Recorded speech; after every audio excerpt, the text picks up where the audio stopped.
What's happening in Philadelphia right now feels like something straight out of a football drama. One where the front office is under the bright lights, the fan base is restless, and every move feels like it could change the course of the season. The latest twist. Howie Roseman, the mastermind behind some of the Eagles' greatest modern successes, is suddenly being forced to face the music. Yes, the same Howie Roseman who built a Super Bowl champion in 2017, who turned draft nights into highlight reels, who always seems to pull a rabbit out of his hat at the trade deadline. This time, though, the magic might be running thin, and Eagles fans are starting to ask, did Howie finally overthink it? Here's what went down.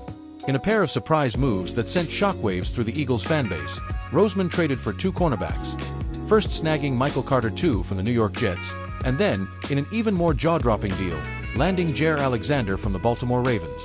At first glance, it sounds like classic Roseman, aggressive, decisive, unafraid to swing big. But look deeper, and there's something else going on here. Both Carter and Alexander have struggled this season. Carter hasn't quite lived up to his 2023 form, and Alexander, once one of the league's elite shutdown corners, hasn't looked like the same dominant force since his injuries.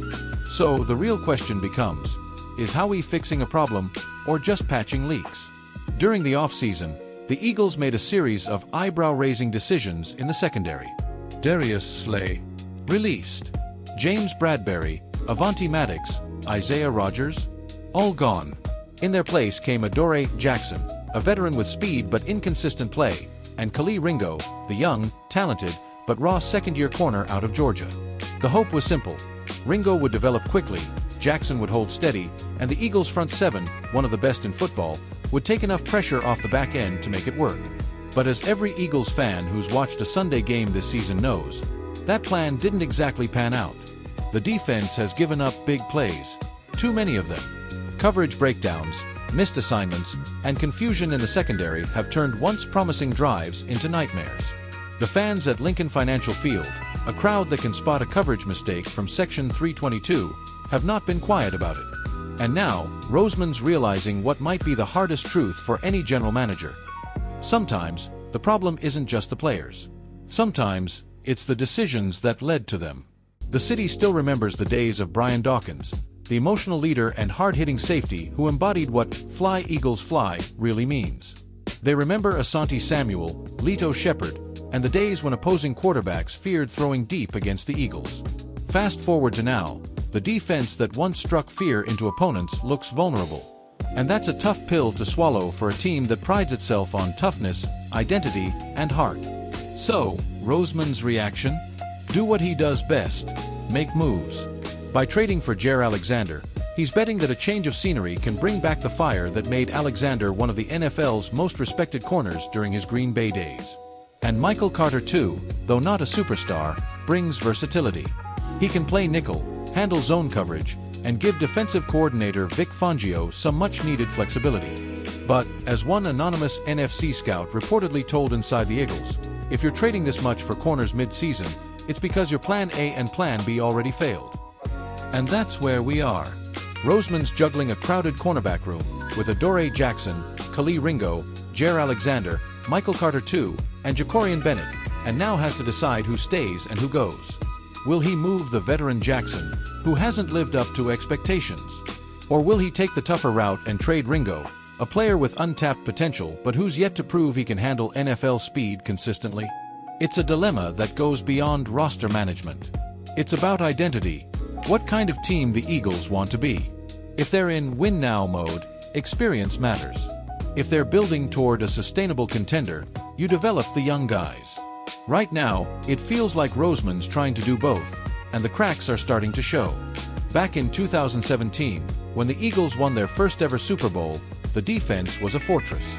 Players like Patrick Robinson, Jalen Mills, and Ronald Darby stepped up when no one expected them to. It was chemistry, not just talent, that carried that group.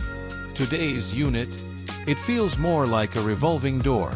Since that championship run, the Eagles have cycled through nearly a dozen different starting cornerback combinations. For a position group that thrives on communication and consistency, that's chaos.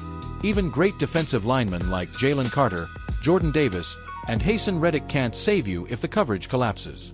Still, let's not count Roseman out. The man has made mistakes before and turned them into triumphs. Remember when he traded away Carson Wentz and was criticized for it? That move cleared the way for Jalen Hurts, now one of the most dynamic quarterbacks in the league. And Hurts, for his part, is the heart of this team. His leadership could be what holds this roster together while the front office scrambles to fix the defensive puzzle.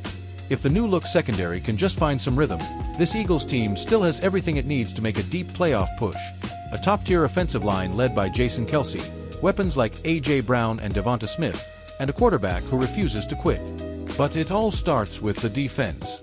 Because in Philadelphia, defense isn't just strategy, it's culture. Fans across South Philly and down Broad Street are already debating this move over cheesesteaks and coffee.